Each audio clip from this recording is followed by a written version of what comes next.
the local state Gab group on Gab. I posted the link. Oh, cool. So hopefully more people will show up. All right. We'll get started here in just a few more minutes, everyone. I got a couple of buddies here in the Zoom meeting, and I'm getting a couple of things straightened out here. So give me just a couple of minutes, and we will be ready to go.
Who was it there was talking about sharing the link on Gab?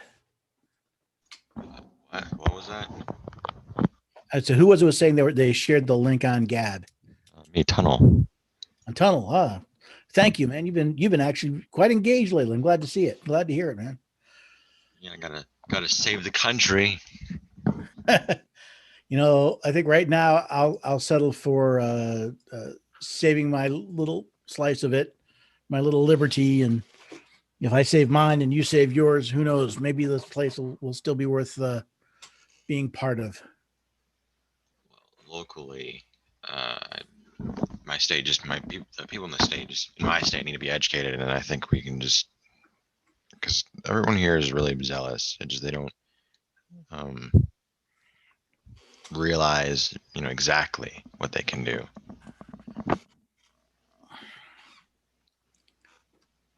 All right, I'm looking to see if we got no one's showing up on the YouTube this time. So we'll see. They usually take a little bit to show up. That's why I don't like to get started too early. But we'll give people a chance. To show up. Meanwhile, for the people who are here, hey, thank you very much for showing up. It's another Thursday evening Ponder This live stream for the Constitution study. Again, our goal here is to read and study the Constitution.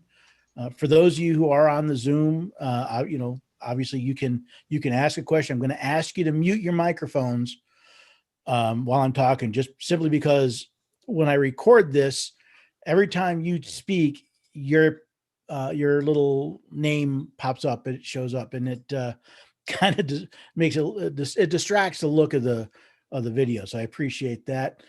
For those of you who are joining that are not on Zoom, as always, I look forward to questions. Feel free to put them in the chats. I will check them out once we get a little farther into this. Where are we? We are nearly through February, which is kind of weird. I don't know if it's a good thing or a bad thing. Oh, there's Andy. Hello, Andy. Nice to see you. Glad you could join us. 2020 was a dumpster fire. 2021 seems to be continuing the dumpster fire. And today I actually I'm taking a little look back, not too far back.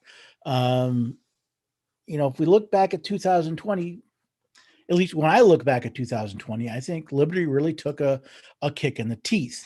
I wanted to look, though, at a couple of the recent examples, because one of the interesting things in 2020 is how much of the attack on liberty was not from our friends in DC. It was actually the individual states.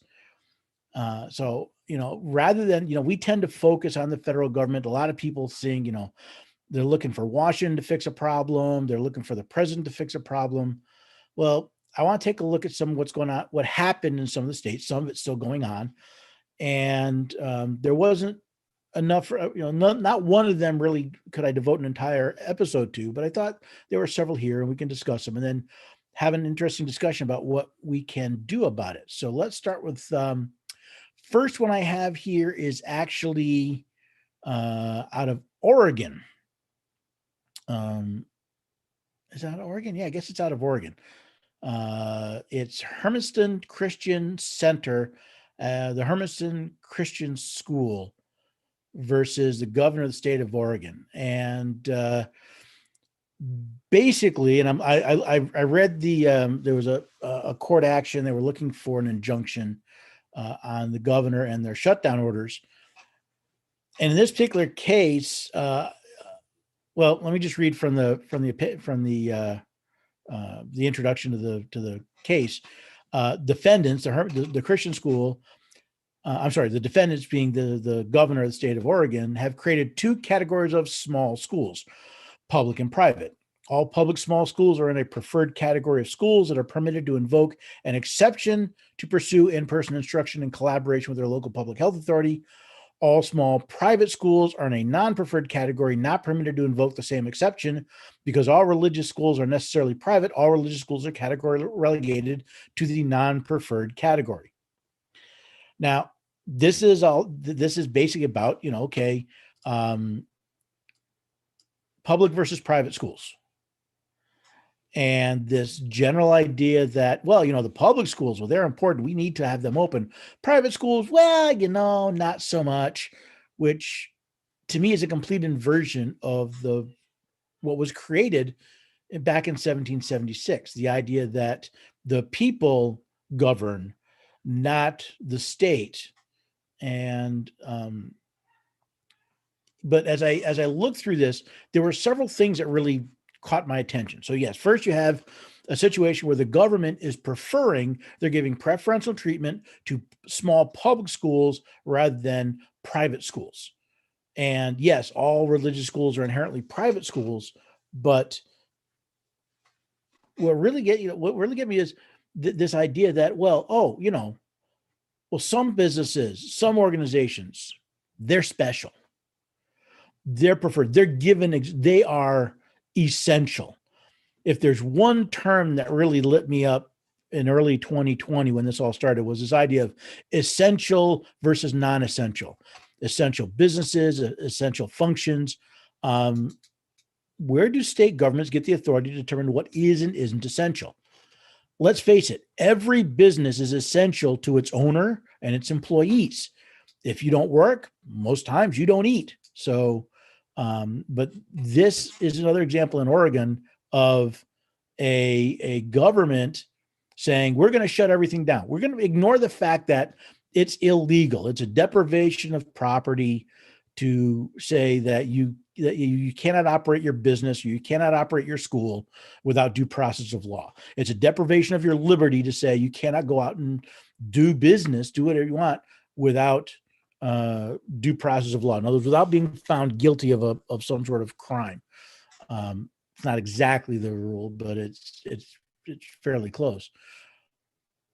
And what we see now is, now that they're talking about opening up, in Oregon, they're going to turn around and say, we're going to let the public schools open because, they're important.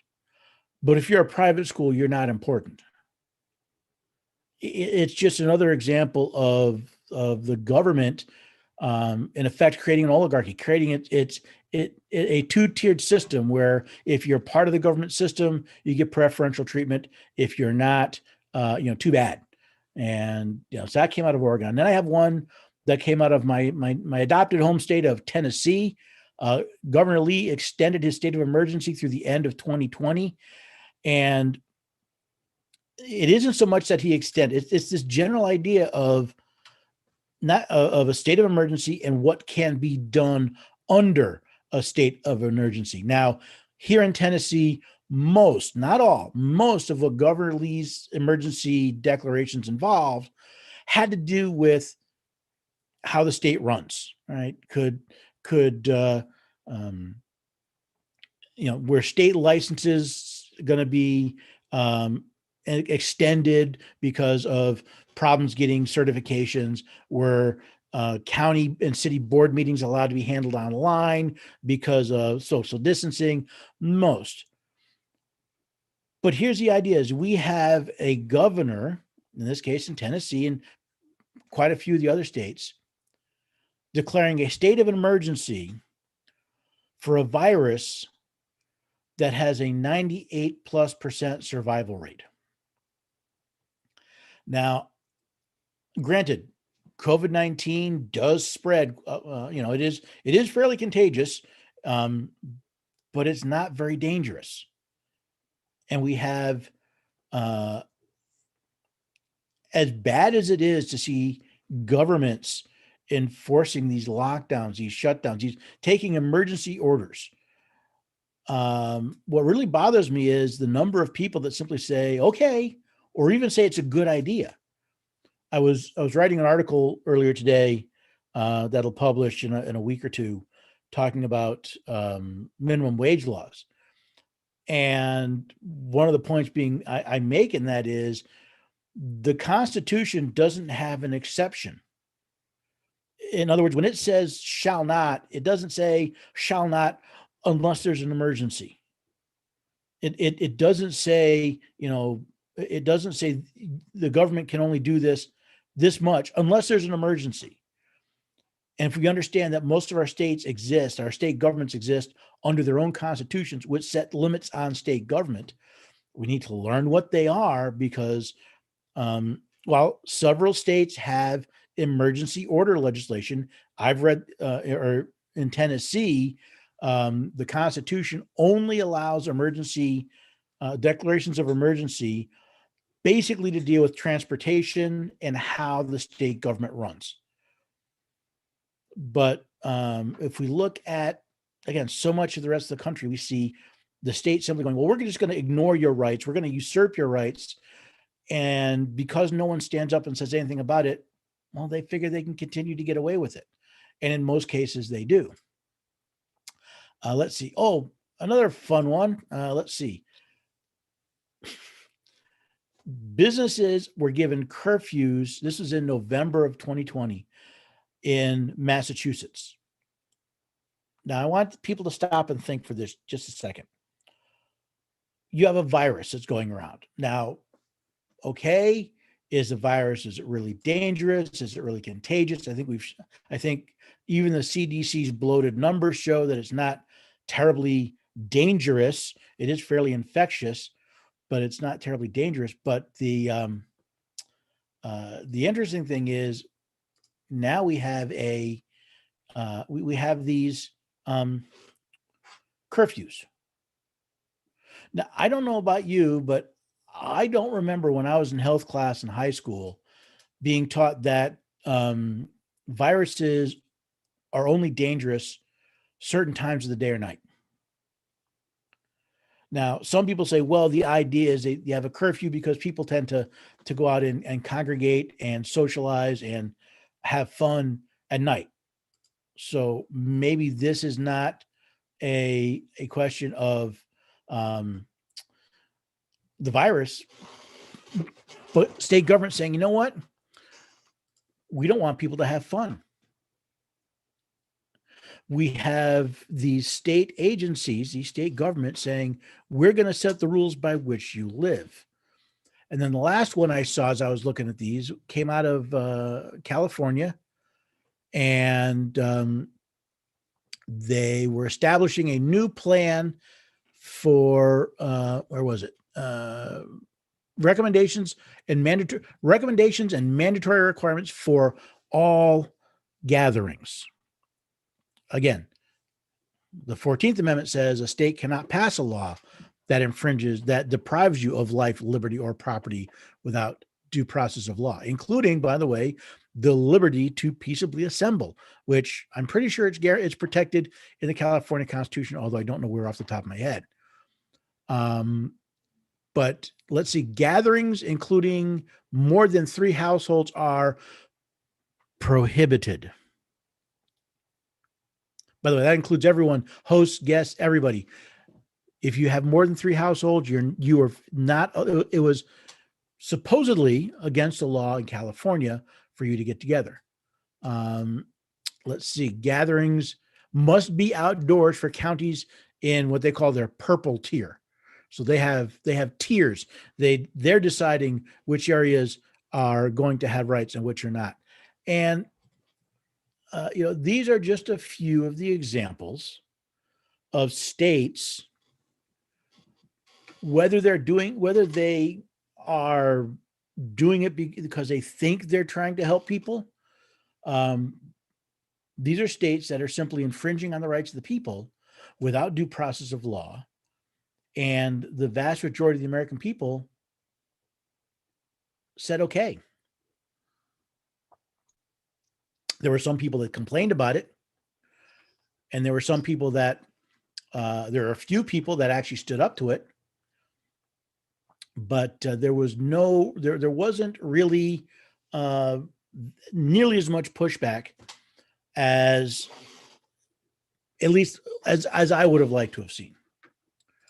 Now, I want to, I didn't bring that up. Let me do this. So I'm going to go back to, where did I put it? Federalist Papers number 78. That's what I want. Let's go look at Federalist Paper 78. My system's being a little slow today. There we go. Federalist Papers number 78, which, by the way, is Alexander Hamilton. And he's talking primarily in this case about the courts.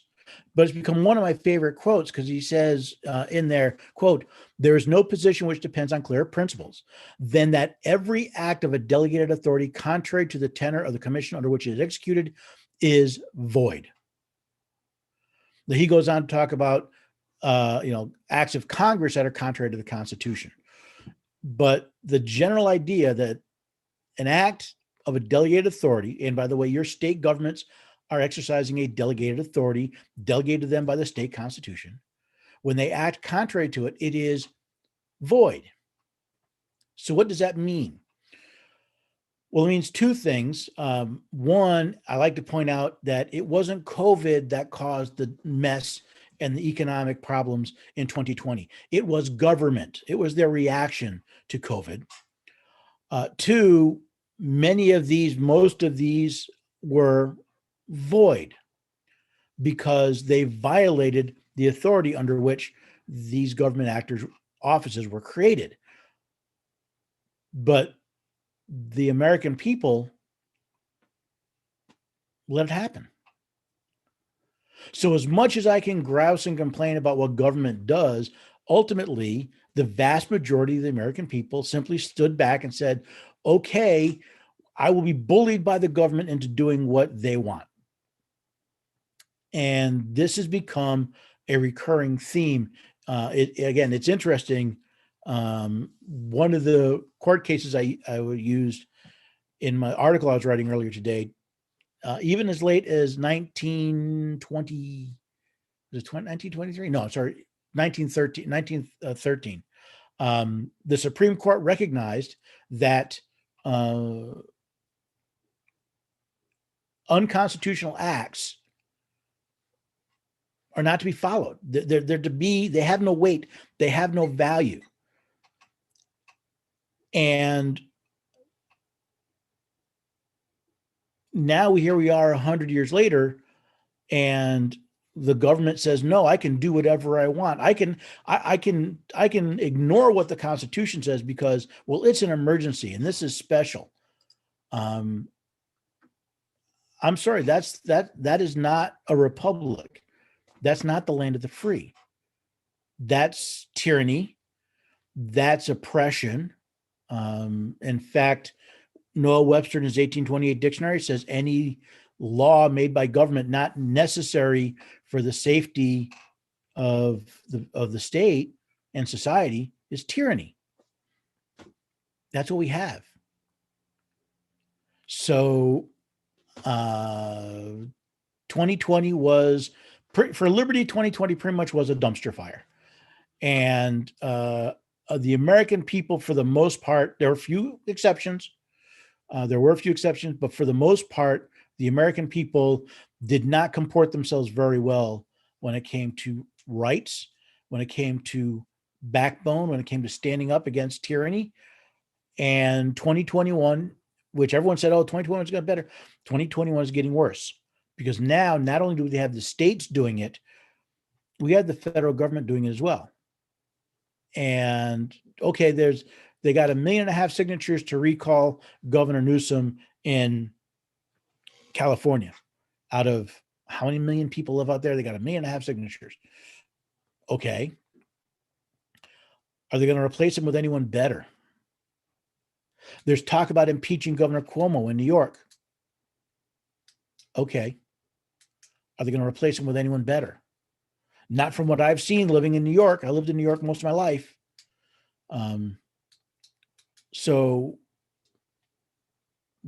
that's why I think our focus has to be drawn to Washington. And I say Washington is the wrong place to focus. And I even think the states are the wrong place to focus. I think the place we need to focus is our counties and our cities, our local governments, for the simple reason that they're our last line of defense. I've talked before about talking with your sheriff, getting to understand him or her, explaining to them and showing them what their responsibilities are, and then being willing to support them when they stand up to protect your rights against federal incursion and state incursion. We talked, Tunnel Lord was mentioned before we got started about, saving this country. I think before we save the country, we got to save our cities. We got to save our towns. We got to save our counties before we even have any footing to stand to begin saving the country. I think once we have more people that are looking what their county is doing, that is make sure their county and their city their cities are protecting their rights, enforcing the law, recognizing the supremacy of the state constitution, the federal constitution, and the protection of your rights, then there's a standpoint to push back and start looking at, can we fix the country? And as long as we spend all of our time focusing on fixing Washington or focusing on and having conniptions over what the president is doing, regardless of who's sitting in office, we're falling for the magician's trick. We're being told to focus over here. This is what's going on. Look at what Washington's doing. Now, granted, a lot of what Washington's doing is pretty bad, but look over here, because then you won't see the tyranny hiding down here that's happening at the state and the local level. So that's kind of was my thought for today, was looking at what's been going on in our states. Again, with everything that's been happening, from November through, the incident, the Capitol on January 6th, everyone seems to be focused on Washington and what Washington's doing. And there's a lot bad that Washington's doing. Don't get me wrong. But I think if we lose track of what's happening in our state, then and in our communities, then even if you win the battle, you're going to lose the war. It's one of the reasons why I ask people to focus on the what's going on in your state, what's going on in your county. Talk to your sheriff, talk to your county commissioners, whatever office they hold. It's also one of the reasons why, when I said with the Constitution Scholars, which, by the way, you can join free. There's a group for each state, and I've started collecting news articles, I think maybe interesting discussion starters, and I start plopping them in the groups for the different states, because I want the people in those states to think a bit about what's going on in their state, and not be so focused on what's going on in Washington that they lose their liberty in their state and in their county. So with that, let's see. I'm looking to see if there are any questions. We haven't got any questions today. It's odd. I'm not seeing anybody up on, I'm connected to YouTube and Pinterest. I'm not seeing any Yep, I'm connected, but I'm not seeing anybody out there. So it looks like it's just the five of us here, guys. Um, so anybody have any questions or anything they want to chat about while we're sitting here?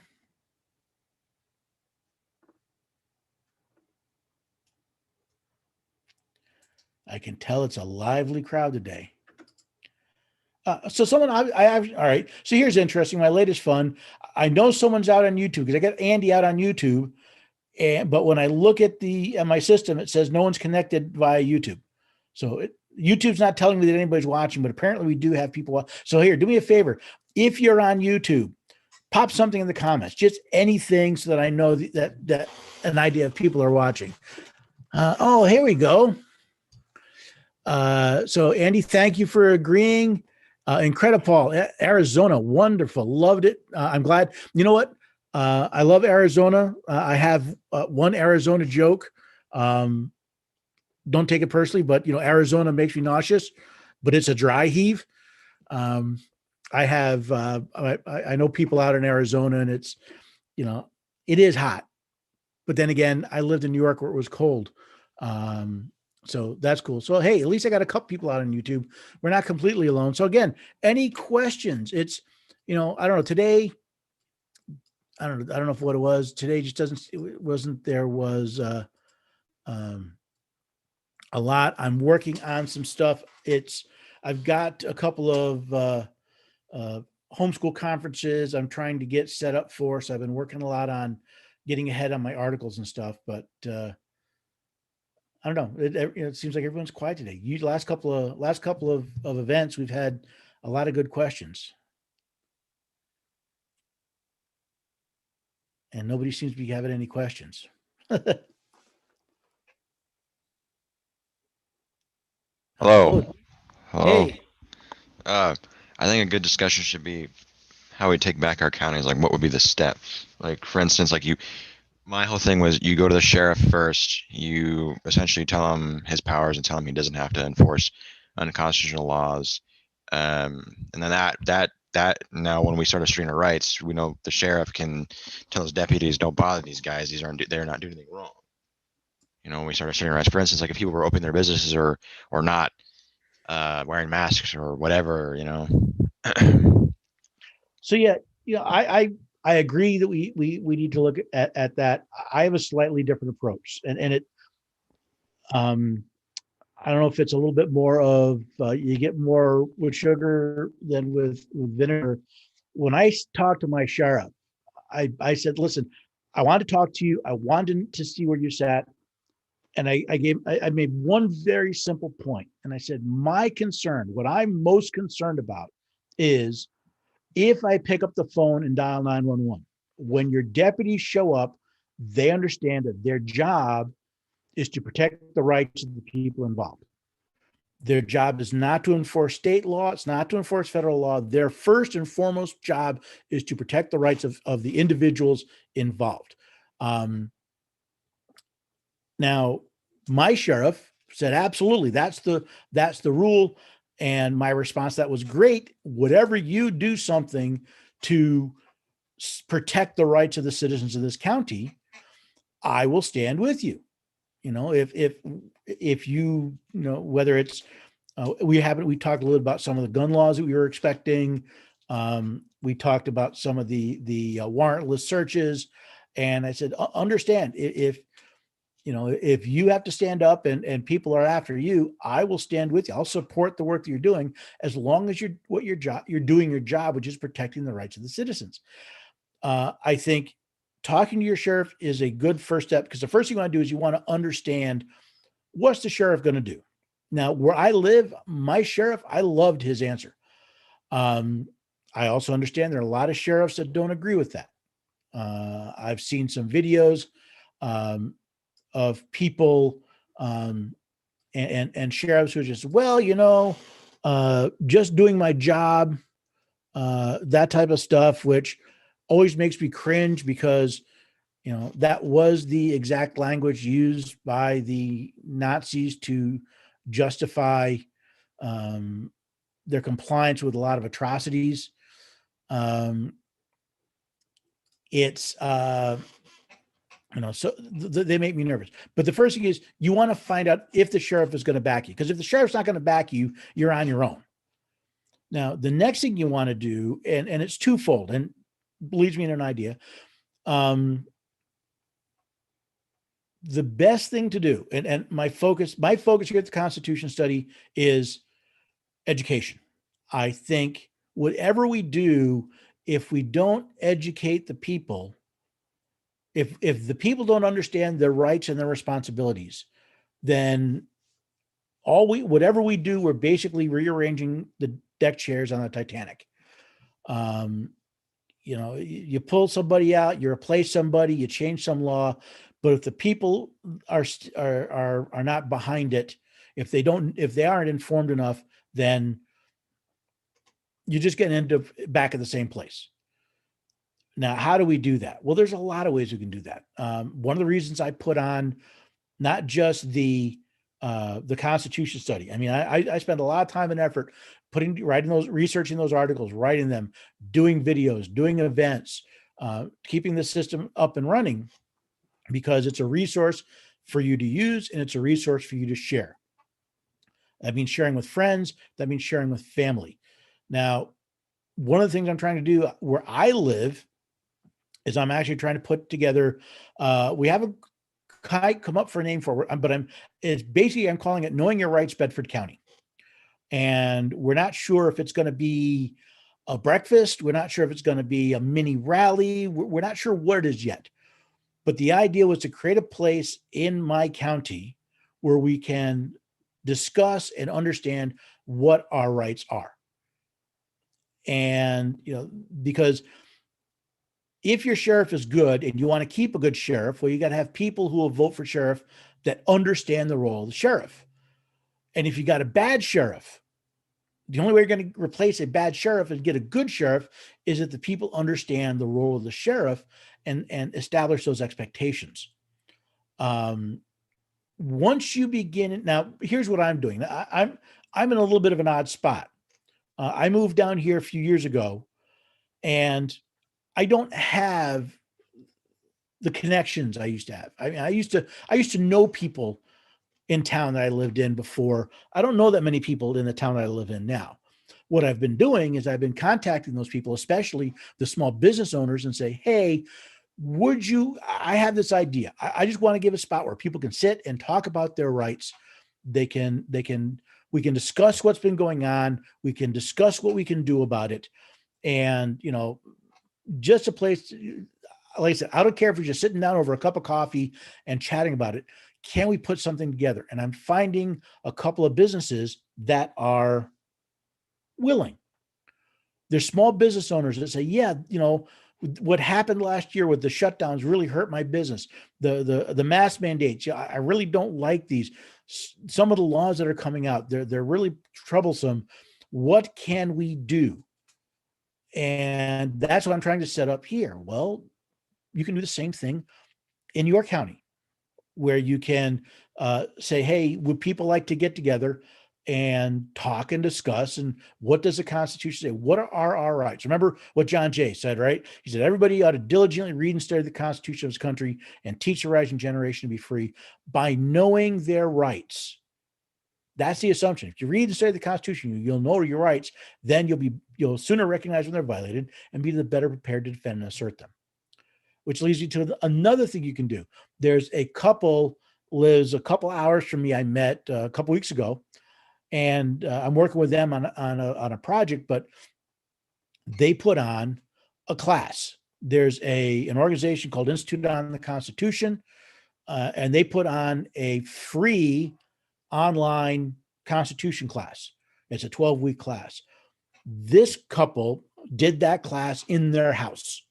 They had local people. They filled up their house with people studying the Constitution. There was so much enthusiasm. They have 2 classes running now because they overflowed one class. They're actually running 2 classes in parallel because there was so much hunger. Well, when you've got a vacuum of information, you really want to fill it with good stuff. Now, if people are interested, again, there's a free option. I always like to give the free options because, well, let's say money's tight for most people. If you go to constitutionstudy.com/IOTC free class, you can get this free class. I don't know when they're starting, when their next session, their next cycle starts, but you could just as easily do that class in your home, in a local club, in a local restaurant. You could find a place and begin with education. I know we all want to have this, 12-step program and everything gets better. Well, it doesn't really work that way. And I think whatever else we're working on, we should constantly be educating ourselves. We should be educating ourselves on the Constitution and rights and how things are supposed to work. And we should be educating others, either just because we're interacting with them, or, like I said, in helping with classes. That's part of what I'm trying to get. I go back to the Constitution scholars. The free part is free, so everybody can access it. The paid part is designed for people who want to move along that line. They really want to study the Constitution. They want to really get to know the Constitution. They want to start teaching other people the Constitution. And then those who really want to go all the way and they want to start teaching teachers. It's one thing to teach the Constitution. It's another thing to teach someone how to teach the Constitution. Those are the three paid levels at the scholars. And that's what that is designed for. But, I think if there's one thing, no matter what else you're doing, it's education. And that includes educating yourself about what is going on. I've been trying to find a way. I went to a couple of county board meetings, and in my county, at least, the county board meeting is really just, this is what we did in all of our other meetings. I haven't found an agenda where I can engage with something that I find interesting, but that to me is what I'm thinking of. It's the education about the Constitution, about what's going on. I saw a couple things over here. Let's see. Thoughts on HB 127? Well, let's see. HB 1, for those of you who don't know, House Bill 127, let's see. It's officially titled the Sabika Shaik Firearm Licensing and Registration Act. I haven't read the whole. Huh? It's null and void. Well, absolutely. And all right. So why is it null and void? Well, it's a violation of Article 6, Section 2. It goes against Federalist Paper 78. Those are the two that go off the top of my head. Well, all right. Well, you're close. You missed the vote. You missed the starting point, which is it's a violation of the Second Amendment. The Second Amendment says that a well-regulated militia, being necessary to security of a free state, the right of the people to keep and bear arms shall not be infringed. Now, courts and politicians have said, well, we can regulate that. No. All right. That is a flat out, bald-faced lie. No. The Constitution says shall not be infringed. There are no exceptions. There are no, for example, here in Tennessee, I had a discussion with a lawyer down here. Here in Tennessee, our Constitution says the right of the people to keep and bear arms shall not be infringed, but the carrying of firearms can be regulated in an effort for public safety. That's where Article 6, Clause 2 comes in. Because Article 6, Clause 2 says the Constitution is the supreme law of the land, that only federal laws made pursuant to the Constitution are also the supreme law of the land, and only treaties made within the power of the federal government are also the supreme law of the land. But it also says that every judge in every state is bound to the Constitution, regardless of what a state's law or a state's Constitution says. So when I talked to the lawyer and I said, yeah, there's a problem, that's a violation, that violates Article 6, Clause 2. A state constitution can't amend the federal Constitution. So it's illegal, right? It's null and void according to not just Alexander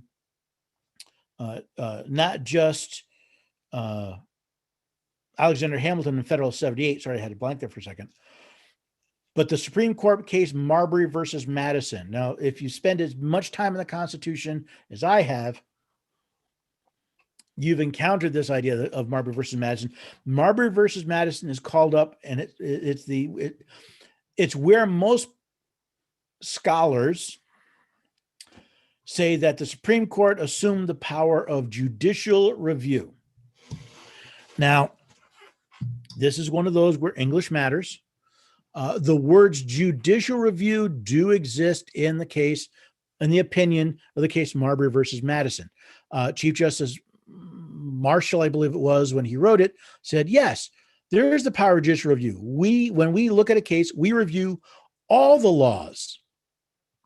The question is, does a law of Congress supersede the Constitution? No.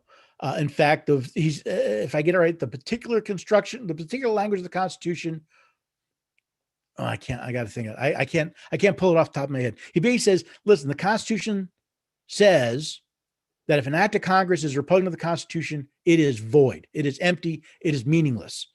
So you have yes, it's a violation of the Second Amendment. Yes, it's a violation. It's also a violation of other federal laws, because right now there's a federal law prohibiting a federal gun registry. It's that supersedes because this would be a law of Congress not pursuant to the Constitution. It is not the supreme law of the land. All right, so it does not oversee everything else. And it's another one. Who here has been following this new Congress lady, this Congresswoman, that she owns a restaurant called Shooter's Grill in Rifle, Colorado, and she brings her gun to work. Bring your gun to work day. She brings her gun to work. I've been following. I don't follow people on Twitter, not that, but I've been catching some of the things she's been saying, and it's great because she simply says, listen, the law says I can keep and bear arms, period. End of story. Whine all you want. I'm allowed. Tough. We need to stand up. We need to look at this and say, all right, first of all, everybody who supports HB 127 has violated their oath of office. Right now, the Constitution says you can't arrest them for it or anything like that. But they violated their oath of office. Well, that's not a surprise. How do you tell when a politician is lying to you? Their lips are moving. Why are the people in these states hiring people that are violating their oath of office? Well, there's generally, from my experience, there are two reasons. One is they don't know. Right? They're ignorant of the Constitution. They've been told that the Constitution says a militia can be armed. They've been told the Second Amendment only applies to the militia. They've been told that the federal government can do this. They've been told wrong. Right? Now, the best way to deal with bad information is to replace it with good information. So that's where, again, being educated to make an intelligent argument and point out, no, that's not legal. No, it's not the supreme law. No, in fact, I'd be more than happy if every sheriff in every county in the United States would simply look at federal firearms laws and say, you know what, those are unconstitutional. If it infringes on the right of a person to keep and bear arms, it's unconstitutional. Not only will we not enforce it, anybody who tries to enforce it, we'll arrest. Why? Well, because not only have they probably broken state laws, but it's a violation of federal law. See, 18 U.S.C. 242 said it is a crime to use the color of law to infringe on a right protected by the Constitution. So you have Congress passing a law. Now, Congress is protected. You cannot, with rare exceptions, you cannot. I take it back. You cannot question what a member of Congress says on the floor. Right? You cannot. You can't sue him for slander. You can't. Sorry, that's the Constitution. However, anybody that tries to enforce that law is violating federal law. And wouldn't it be nice to have a sheriff that stands up and says, you know what, we're just not going to let anybody do that. Someone knocks on your door and comes to register your guns.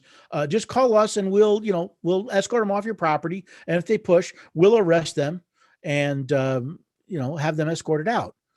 Now, will that create quite the hoopla? Oh yeah. That's one of those where that will be on the news. That sheriff will be called all sorts of names. There will almost assuredly be attempts to remove him or her, which is why they need the people of the county to stand with them. I'm kind of coming back full circle, right? So if we want our sheriffs to protect us from these illegal laws, we must protect them when they do it. And that means standing up with them. That means, it may mean saying, you know what, I'm going to show up. If ATF shows up to take away the sheriff, the FBI shows take away the sheriff, you know what, sheriff, deputize me. I'll show up and stand with you because what they're doing is illegal. This is not civil disobedience. This is peaceful noncompliance. See, once we recognize that a law repugnant to the Constitution is void, how can you be charged with violating a law that is empty? How can you be charged with violating a law that is void? Well, the Supreme Court didn't say so. The Supreme Court isn't the final arbiter of what the Constitution says. Do you know on that note of Yes. the Supreme Court not being the final arbiters of the Constitution, I go round and round with one of my coworkers at work about it, and that just because the Supreme Court hasn't ruled it to be unconstitutional does not make it unconstitutional. And the argument that he returns to me is that that the law will still be enforced on you, and so you're still subject to the unconstitutional law. So thus, until the Supreme Court says that it's unconstitutional, that makes it constitutional. So, interesting point. Ask your friend at work to name where in the Constitution the court is given the authority to overturn federal law. I have brought that up. I've pointed it out. He's very much in line with the Supreme Court supremacy, I guess. Yep. Yeah, I just wanted to point out that that's an argument that is brought up to me many times. I get it all. I get it all the time. And the answer is I keep going back so wait a second. If the Constitution doesn't give the federal government, anyone in the federal government, much less the courts, the authority to determine what is and is not constitutional, who has it? Well, the 10th Amendment says any power not delegated to the federal government, delegated to the United States, nor prohibited by the Constitution to the states, remains with the states. Or the people. Or, well, again, it's or the people respectively, right? So it's right. The way it lays out, the English is a little tricky, but the way it lays out is if the Constitution delegates it to the United States, it's a federal government. If it is not delegated to the United States, but it's not denied to the states, it remains with the states. If it's not delegated to the federal government and it's denied to the states, then it goes to the people.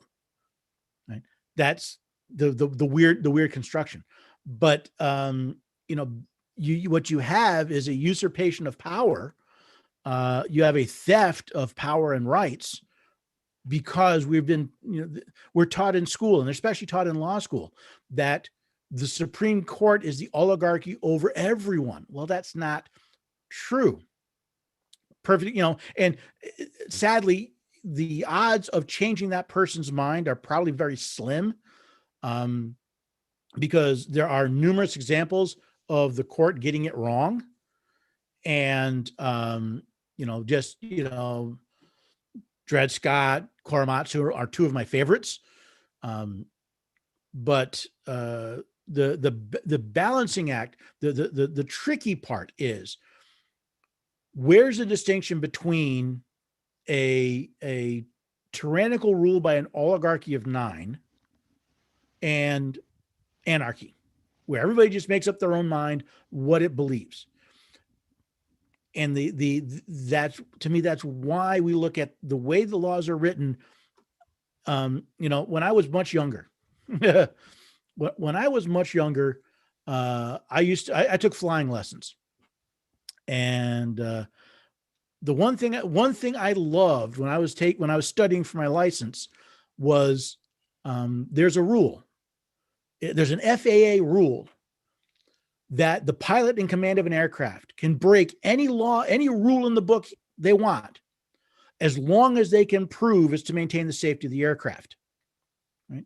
So, you see these movies where, you see a pilot flying around and, terrorists take over or something. And he's like, well, I can't do that. It's against the rules. No, if you can prove it's to maintain the safety of your aircraft, you can break any rule you want. You want to land an airport without permission, you can do it. You want to land at a military airport, you can do it. And when the FAA comes to take your license, you goes, wait a second, here's the conditions. This was the best way I had to maintain the safety of my aircraft. Therefore, under this rule, I forget what the rule number was, you can't take my license because I was maintaining the safety of the aircraft. Well, I think we have to have a similar concept when we're dealing with laws, and that is courts generally should give deference to acts of the legislature up to and until they violate the actual language of the Constitution. Again, that's where, again, I'm an originalist. I'm where language matters. What the people wrote down, what the agreement that was ratified matters. So the Constitution says what it means and means what it says, is how I've heard people. Yes, but I say not simply the Constitution, the laws as well. The problem we have is if the Constitution doesn't matter and the laws don't matter, if they aren't enforced by the words they say, then who decides? You, in effect, are heading for anarchy. So, if, for example, like I said, all right, we were talking about the Second Amendment. The Fourth Amendment says that you're secure from unreasonable searches and seizures, and that warrants must meet certain requirements. Now, understanding that someone comes up and knocks on your door and says, "Hi, I'm from local code enforcement. I need to inspect your house. Where's your warrant?" There's a video came out last year. It was great. Health inspector came to a restaurant and the owner said, "Where's your warrant?" "I'm not law enforcement." "Doesn't matter. You're from the government. You need a warrant. Where's your warrant?" And your warrant has to be specific. See, that's where I believe Jay was leading us, saying, if you know that any government official is not allowed to search and seize your house unless they can prove exigent circumstances or they have a warrant. That warrant must be based on probable cause, must be supported by oath or affirmation, and must specifically identify the persons or places to be searched and the persons or places to be seized. That has to have those. Anything other than that is not a valid warrant. Because people don't realize that, people let government officials get away with a lot of stuff. It's become so habitual that most people don't even realize there's a problem anymore, because we've all been trained. We've been trained through television and through movies that, when the police officer shows up and knocks on your door, you say, "Yes, sir, come on in." No, I greet them at the door. "What can I do for you, officer? What can I do for you, deputy? You want to come in and search? By all means." I almost tripped myself up. "Where's your warrant?" Where's your warrant?" "Well, I'm sorry." Well, if you have nothing to hide, I cringe when I hear that. When someone's, you see it all the time in TV. It's right. "I want my lawyer." Well, if you don't have anything to hide, what do you need a lawyer for? "I have everything to protect. Those are called my rights." So it's this understanding and this willing to stand up and say, we need to defend we need to stop looking for other people to defend our rights. We need to defend our own rights. So All right, let me get back to what I was looking at. Incredible. Hey, you don't have to come in early to ask questions. You can ask questions anytime. Sheriff, excuse me, Andy said sheriff in Butler County, Pennsylvania, and Westmoreland County, Pennsylvania, took that approach last year, I believe. I'm not sure which approach you're talking about, Andy. That's one of the problems with the questions and the comments is sometimes they lose a little bit of context. But again, understand what your understand what I like to do is I like to set the expectations to the sheriff of any, by the way, elected official. This is what I expect of you. Are you willing to do that? And if you are, this is what I'm doing, what I'm willing to do to help you. So proud 2A evangelist here. Excellent. So Incredible was saying that he's a 2A evangelist. You know, the Second Amendment is one of a number of one of 10 amendments that protects many of our rights. Trust me, I've grown up around guns my entire life. But you know, you're right. Even, you know, whether it's a class or just to get together in the Constitution, it's really great. What I like here is Incredible has been reading the Federalist Papers and the Anti-Federalist Papers, which is very important. My plan, if I ever get to write my next large book, I actually want to go through both the Federalist and Anti-Federalist Papers by topic. So I want to organize them, you know, pick a topic and then have the Federalist Papers related to that topic and the Anti-Federalist Papers related to that topic and go through them side by side to get the point of view of the two sides that were doing that. So let's see. No sponsors, not sure. You know, I ran into kind of an argument similar to what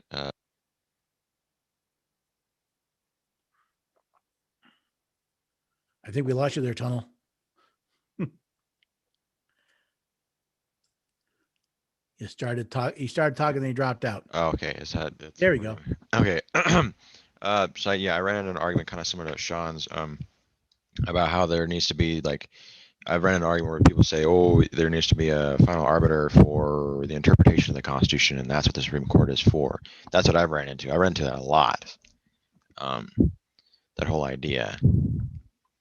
So it's interesting. Article 3 says the judicial power of the United States is vested in one Supreme Court and as many inferior courts as Congress deems to convene. Close, not exact quote. Well, I did something weird, and I actually looked at the dictionary. The judicial power is the right to is the power to decide cases. Which reminds you of something that Sean said that I wanted to correct. Federal courts do not issue rulings. I doubt even state courts do. They issue opinions. If you look at any output, anything that comes, any final output from a federal court, it is the opinion of the court. Right? Justices are not rulers. Judges are not rulers. They offer opinions. There's another one, Federalist 78 is a great paper to read because it basically says the courts have no power. They control neither the sword nor the purse. They have neither force nor will, only judgment. So we've been mistaught about the role of the three branches of government. We are taught that the legislature writes the laws, the executive executes the laws, and the judicial, usually people say something like, you know, well, they verify the laws, or they I'm losing the term. Basically, they review the laws, right? That's not the role of the court. The role of the court is to deal with controversies between parties. So when someone is sued in court, you have the plaintiff and the defendant. If someone is charged criminally, you have the prosecutor and you have the defendant. You have parties to this case. The purpose of the court is to hear the arguments, to look at the laws, and to issue an opinion in the about the case, the case before them, and any actions that a court might order. Right? They have neither force nor will, but any court only impacts the parties to the case. So, for example, I'm trying to think of a good example. Well, what was it? There was a recent. I'm drawing a blank on a case. Let pick any case you want. Go to the docket, find the opinion. You look at the parties to the case. Those orders are only binding on those entities, those people. So when a court says that this state law, when a federal court says this state law violates the Constitution, it's only binding on that state. Now, everyone goes, wait a second. I thought that, no, that's called precedent. That's the elevation of common law, the idea of law made by courts, above statutory law and above the Constitution. Right? So I'm kind of lost down this rabbit trail, talking about ruling and preeminence, but the ultimate arbiters. Remember, the Constitution's a compact. It's an agreement between the states.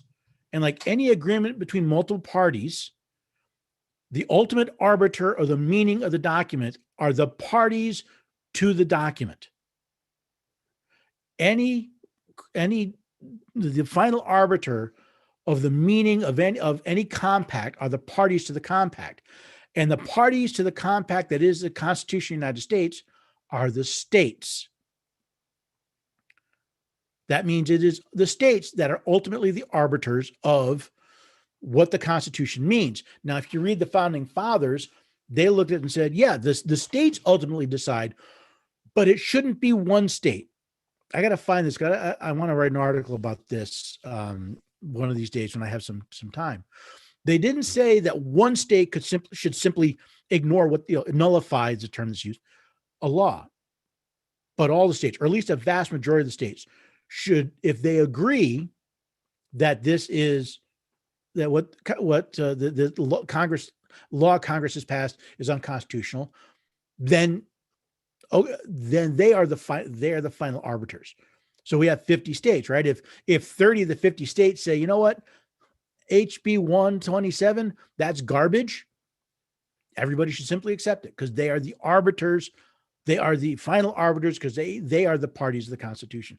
It is logically impossible for a part of the federal government to be an arbiter of the Constitution, since the federal government didn't exist when the Constitution was created. It didn't exist until not only was the Constitution signed, and not only after the Constitution was ratified, but after elections happened, choosing the elected representatives of the elected offices of the federal, what we now call the federal government. So the general idea that any part, and the Supreme Court is part of the federal government, it did not exist. And since it was never delegated that power, I understand people's concern about devolving into anarchy, which is why I come back to, it's got to be the actual words, not what some professor said, not what some lawyer said. You have to show me words on paper. It's one of the reasons why when people contact me and make statements about something being true, it's like, where is your evidence? Words on paper that were agreed to. Drives some people nuts, drives me nuts sometimes, but it's if we accept a standard other than the words on paper, then we're standing on sand. It could move with whoever happens to have the loudest voice at the moment. All right, let's see. Any more questions here? What are my thoughts on no-knock warrants? Are they unconstitutional? Well, what does the Constitution say a warrant has to have? Right? has to be based on probable cause, supported by oath or affirmation, and specifically identifying the places to be searched and the places or people to be seized. It says nothing about whether or not somebody has to knock beforehand. Now, I believe there is a place for no knock warrants, but it's a very, very, very limited place. And for a very simple reason. If I'm sitting at home, if I'm sound asleep and someone kicks in my front door, I have a presumption they are there to do me harm. In fact, Tennessee law says if someone forcibly enters your home without permission, you have a presumption that they are there to do you harm. Therefore, you have the justification to use deadly force to prevent that. Now, if someone knocks in my door and they don't announce themselves, I have no reason to believe that there is not a reasonable person on earth, which means there are plenty of them probably in courts, but there's no reasonable person on earth that would say, I did not have a reason to fear for my life. Now, again, even to be honest, to be blunt, even if someone pounds on my door and says, police with a warrant, I'm going to say, show me the warrant. Show me your badge, show me your warrant. Because anybody could show up and just say, hey, I'm a cop, right? But the problem we have, and from a police officer standpoint, so let's put the police officers, the law enforcement officers hat on.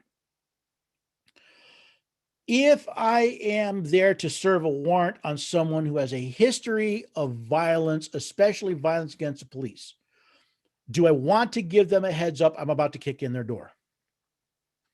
No. So I understand why a law enforcement officer would want a no-knock warrant. Right? There are situations, but that is the exception. That should never be the rule. The problem is, in my opinion, many law enforcement officers, many law enforcement organizations have been so militarized. They operate on such a military basis that they forget that they are there to protect the rights of the people. They see themselves, they almost act like an invading army. So you have a group of officers that have been trained in special tactics. They've been trained in these highly tense, life-threatening situations. They want every tactical advantage they can get. But their job is to protect the citizens. So if I'm again, law enforcement officer, if I kick in someone's door and I know there's a reasonable chance, there's a possibility that the homeowner, the person in residence, is armed, what do I expect their reaction to be to someone kicking in the door? I fully expect them to shoot. So it really needs to be that oddball, that real corner case that, we have a person or group of people who are so dangerous that we don't want to give them the tactical advantage of being forewarned. And we at that point, I think we should have proof beyond probable cause. It needs to be more than just, you know what? I got a snitch that told me that this bad guy is in this house. There needs to be extra levels of protection because law enforcement is there to protect the rights of the people. And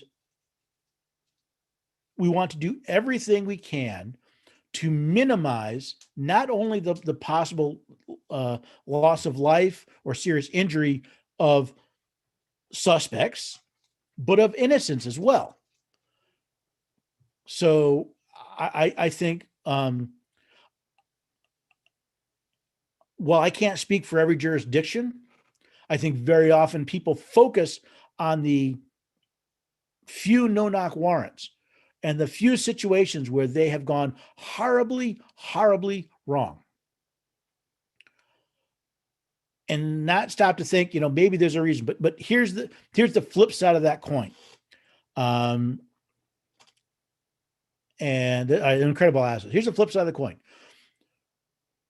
My problem is less with no-knock warrants than with what's called, I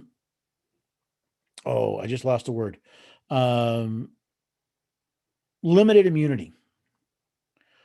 The idea that a law enforcement officer cannot be charged with any wrongdoing unless a court had previously found that what they did was wrong.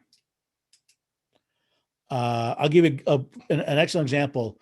A year or so ago, there was a case where I believe it was two officers were in hot pursuit of a felon. The felon jumped the fence in this family's backyard. The police officers went after them. Now that's hot pursuit. That's considered an exigent circumstance.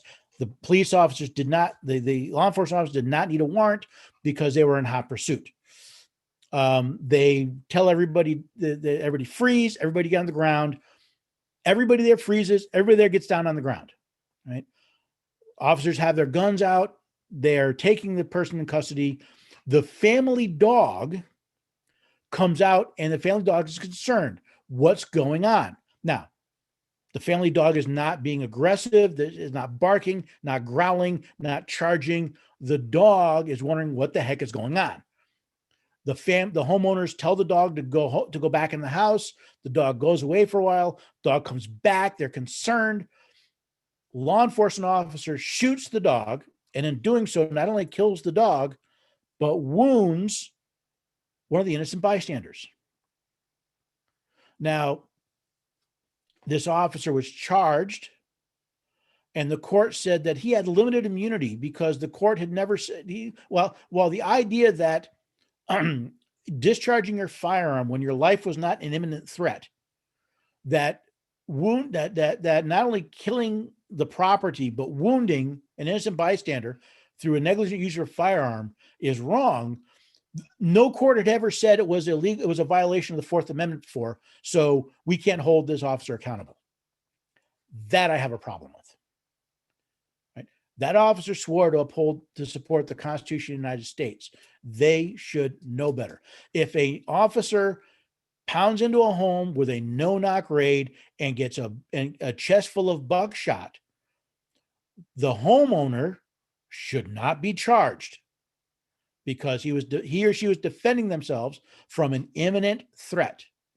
If the officer does not announce themselves, then the person cannot be charged. How do you charge somebody for violating a law for firing on an officer when you didn't know it was an officer?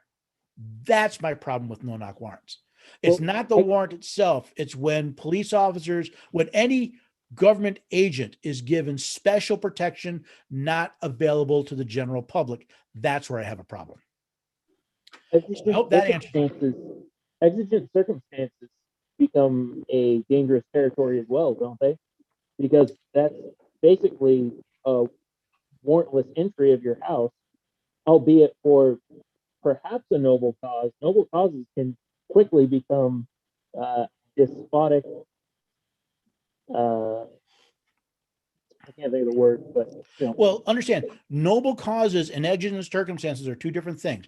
Exigent circumstances, a legal term meaning there is an imminent threat that cannot wait. Right?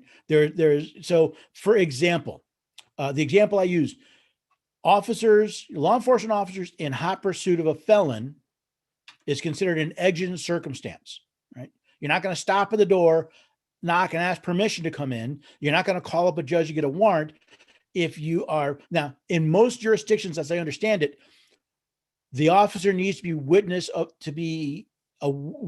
the suspect commit the felony in order for it to be considered an exigent circumstance. In other words, if they pull someone over, well, that's probably not a bad example. If they're walking down the street and someone runs off and they chase them, and it's found out later they were a felon. Sorry, no, they didn't know he was a felon beforehand. The other example that's commonly used is if if an officer comes up to the house, and by the way, this would be true of any government official, and they see smoke coming out of the house, or they hear cries for help coming out of the house, which is why you see on TV shows, you see the shady cop, anybody home? Do you hear that? Someone's crying for help. Right? They're trying to establish an exigent circumstance where one doesn't exist. Now, again, if we actually had a justice system, that officer, when they went in the house and no one was there, would be charged with breaking and entering because they falsified an exigent circumstance to enter the house. The problem we have, the problem is less the exigent circumstance, is with people manipulating the exigent circumstance, and that's a problem with people, which we're not going to change. Right, and that's what I'm worried about is exploiting exigent circumstances in order to gain warrantless entry without consent. Again, that's where, if you understand what an exigent circumstance is, right, the problem then becomes less with the exigent circumstance.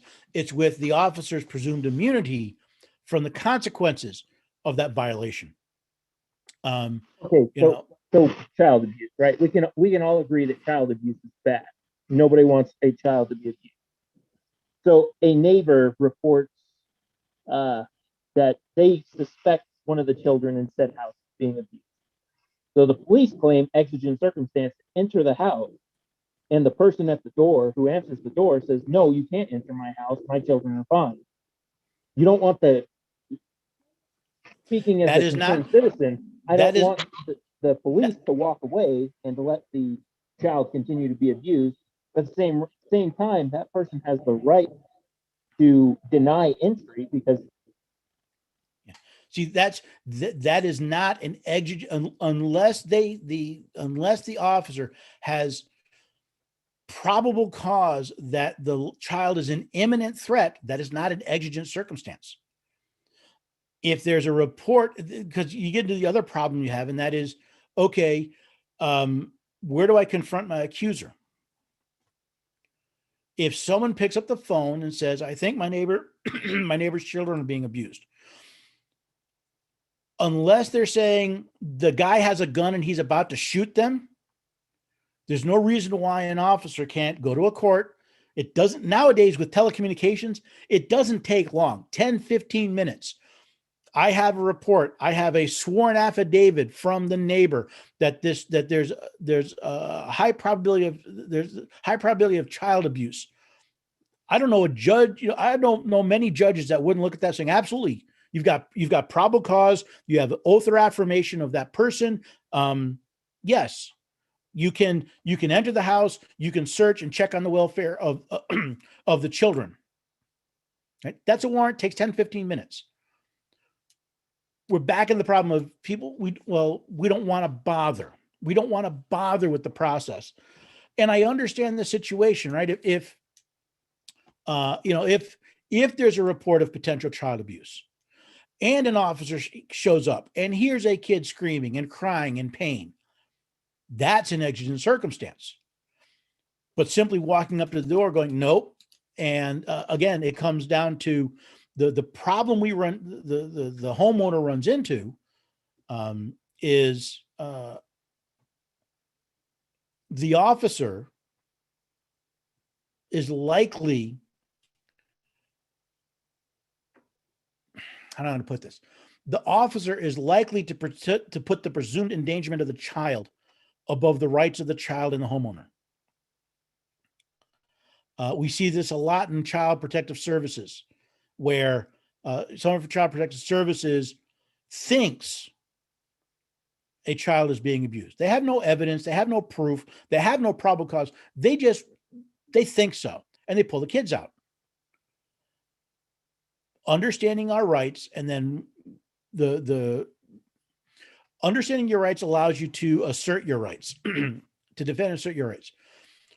But if we don't spend the time beforehand making sure we elect officials that will protect our rights, that will uphold their office, support their oath of office, support the Constitution, that will either elect or appoint judges, and not only make the judges that will uphold their oath to support the Constitution, but will hold them accountable when they don't.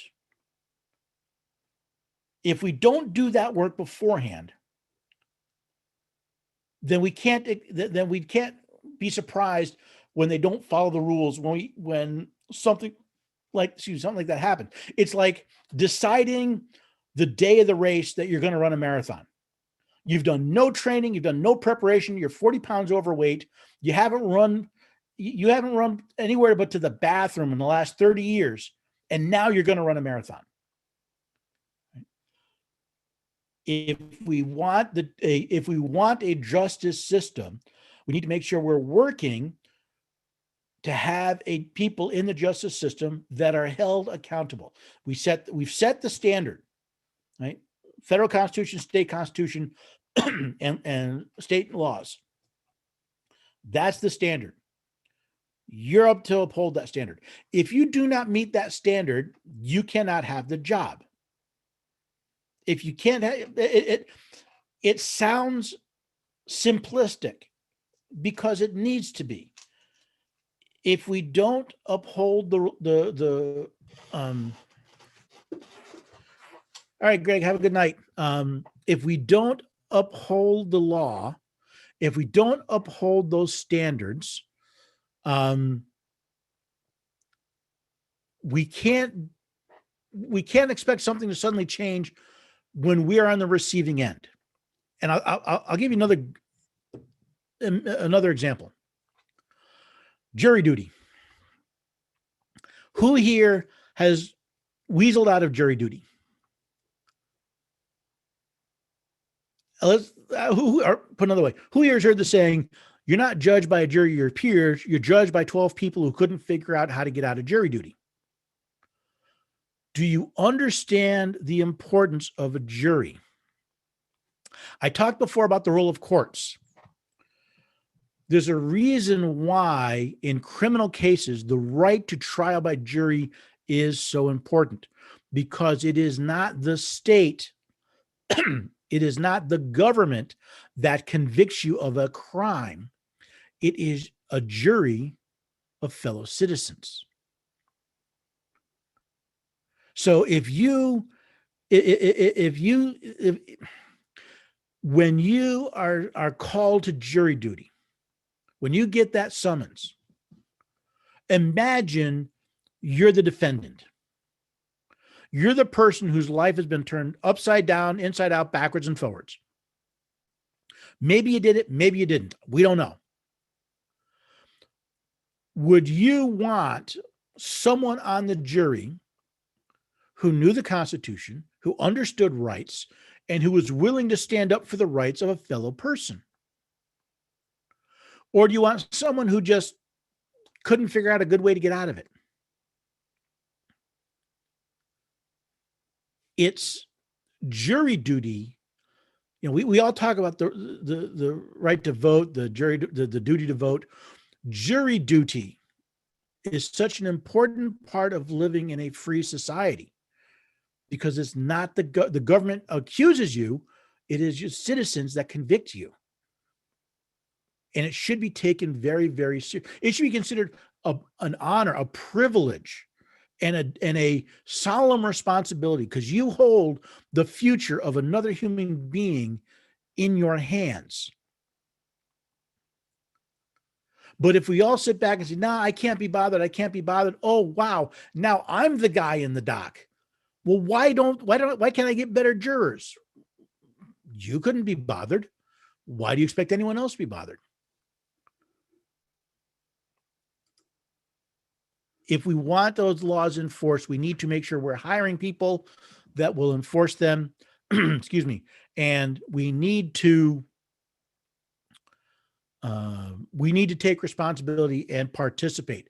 That means voting intelligently, and it means serving on a jury intelligently, and being willing to protect the rights of fellow citizens, just fellow people, because you're not always going to have a citizen that's accused, to protect those rights.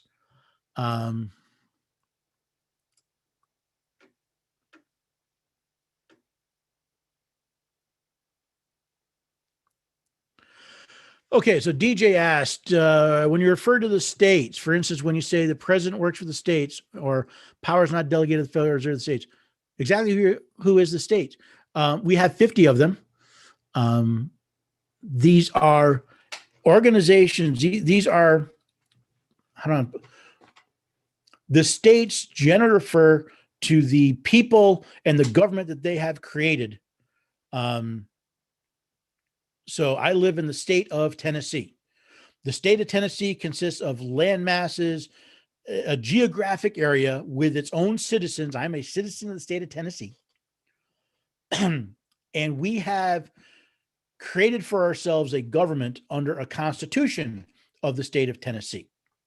So when I refer to the states, that's what I'm referring to. And remember, the states created the federal government, not the other way around. The states are not a subdivision of the federal government. The states are the creator of the federal government. So, no sponsor was comment. So hopefully that answers your question. Let's see where we got here. Thinking about that. Yep. Some coin too. Oh, not sure, Ty, what you're talking about. Okay. I missed something. Oh, okay. That's why I missed a comment. Sorry about that. Let's see. Talk on some coin cryptocurrency. Okay. Here's my point on crypto. First of all, cryptocurrency is not really a constitutional issue. But I see a lot of, I find cryptocurrency interesting. It still has a lot of technical issues, in my opinion. And I think the greatest misnomer about cryptocurrency, and again, I'm not familiar with some coin, but I'm familiar with how cryptocurrencies work. Some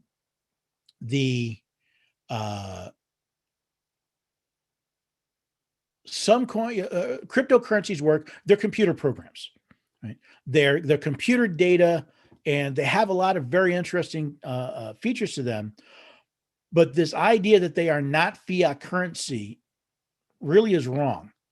They exist at the sufferance of generally what the master nodes, the people that oversee the code. And as long as they agree, that's fine, right? But if they agree to change things, they have the power to do that. So the interesting is states cannot use cryptocurrency for currency, but they can use gold and silver.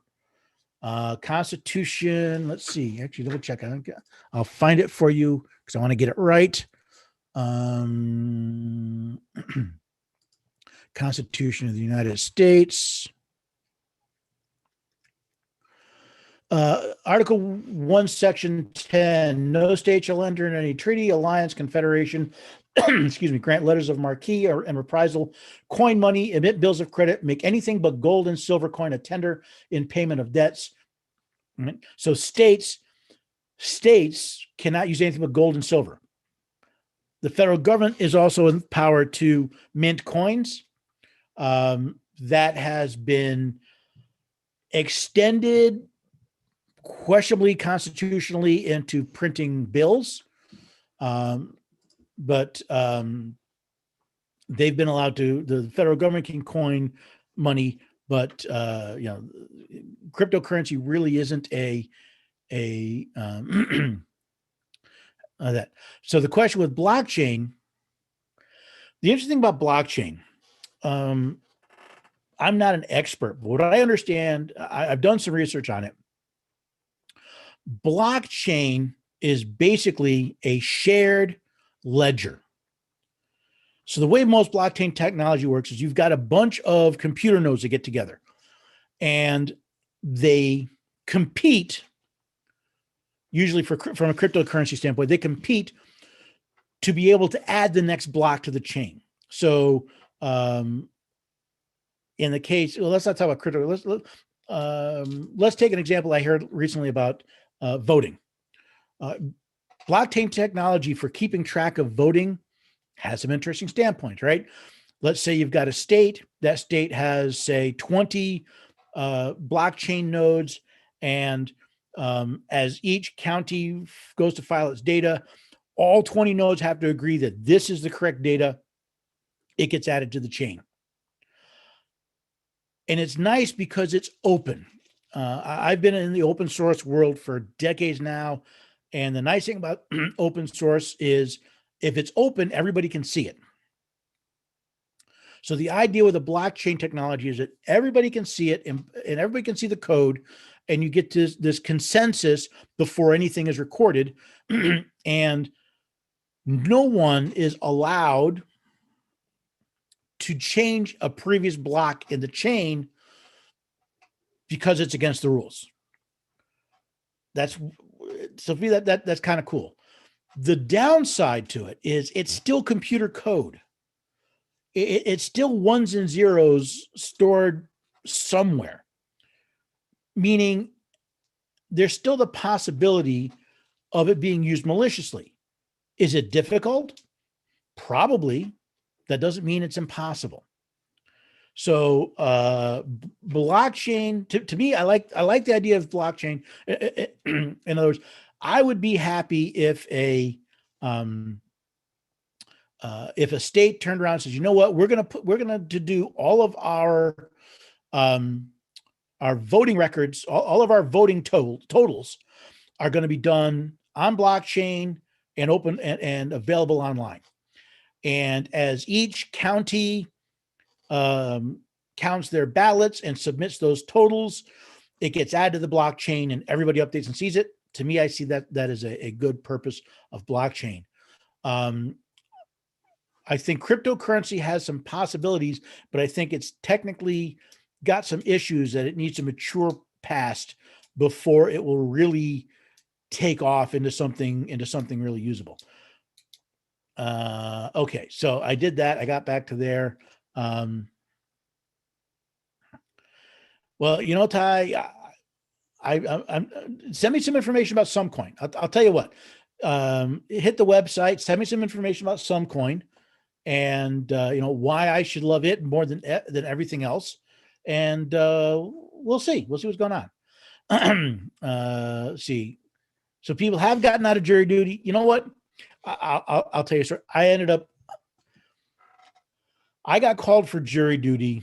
I lived in a small town in upstate New York.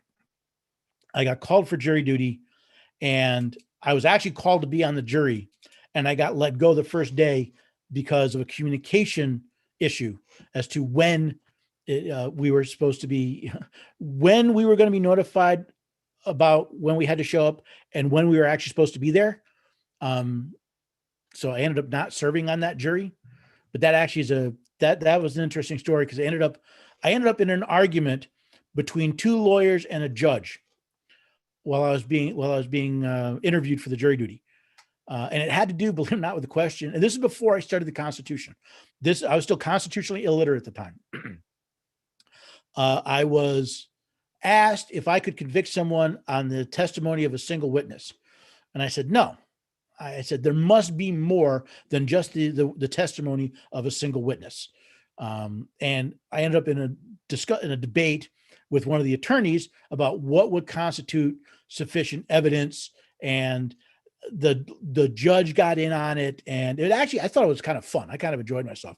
And apparently they liked me because they called me, even though I did end up not serving at that time. Since I moved from New York, see, where I lived in New York, we didn't call very often because we didn't have a lot of trials. I lived in a small town in a small county. I moved down here. I haven't been called yet. I'm kind of waiting, especially since now, at this point, since I pretty much work full time on the Constitution study, my schedule is fairly flexible. So I could make time during the day to participate in a trial, but my number hasn't been called yet. So, gold, silver, and ammo. Yeah, I laughed. I had a friend of mine who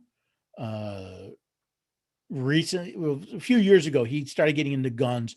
I remember when he bought his first AR-14, and he bought like, I think it was, I don't know how much it was. He said he bought a pallet of ammunition, and he referred to it as his retirement fund.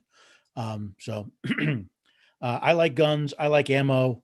What I'm really looking for, there are a couple of states that are trying to create gold depositories so that you can use gold and silver rather than dollars to pay for stuff within the state.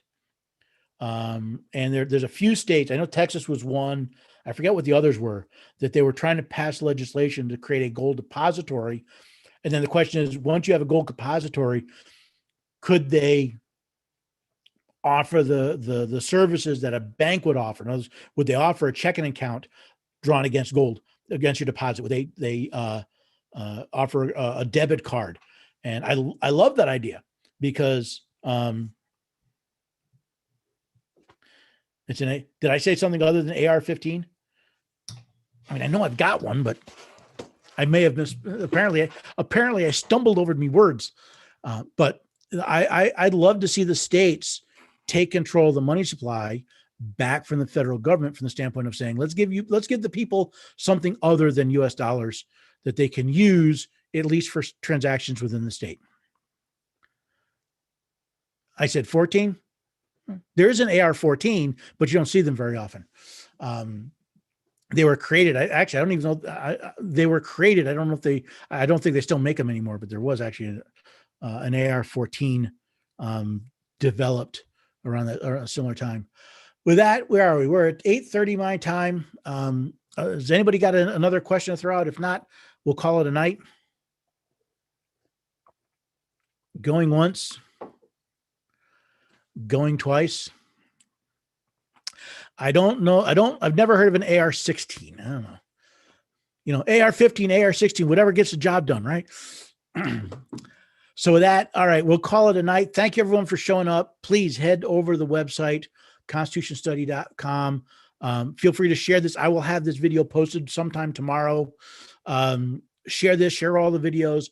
Check out constitutionscholars.com. Sign up for your free account. And let's start talking about what's going on in the states. Thank you, everyone, for all the good wishes. Thank you, everyone, for all the support.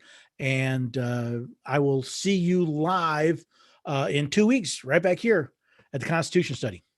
Thanks, everyone.